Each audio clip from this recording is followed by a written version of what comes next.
Hi, welcome to Badger Model Railways, and just a little update on where we were on the last video to show you some of the progress.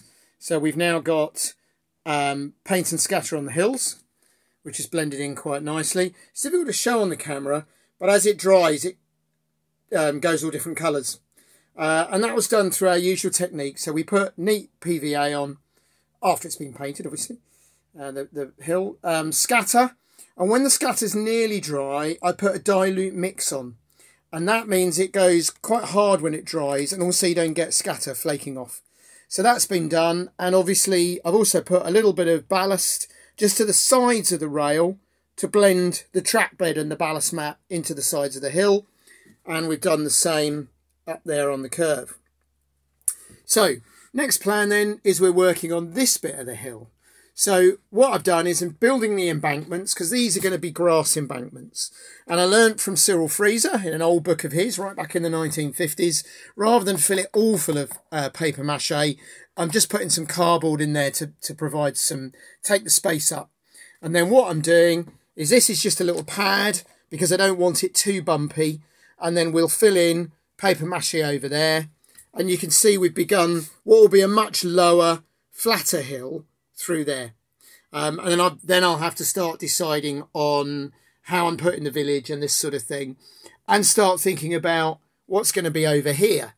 And certainly, as I said, the gap there will be filled, but I'll probably put the back line behind a hill as well, little low hill, and I'll have to work on how I'm going to do that and still get to the track. So quite a bit.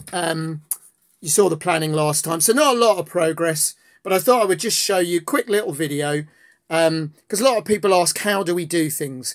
And I thought this would be a good way of showing the different stages, because you've basically got nothing, some cardboard, bit of paper mache there, and then that's how we'll then cover it, and then that's what it'll look like when it's all done. I prefer scatter to static grass personally. I like the look of it. It's quicker and easier for me to do. A little bit cheaper.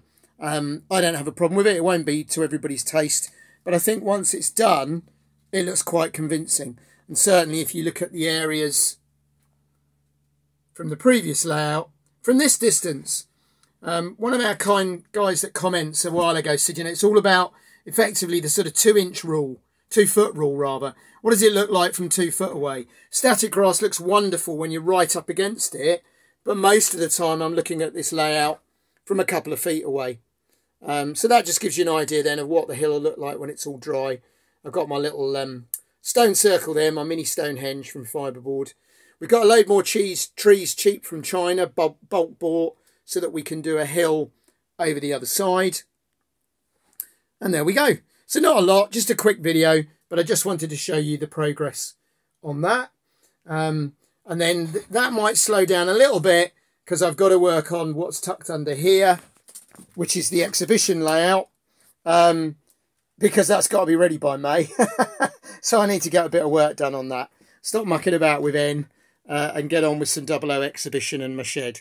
So there we go. Hope you're having fun with your model railways, and I'll speak to you soon.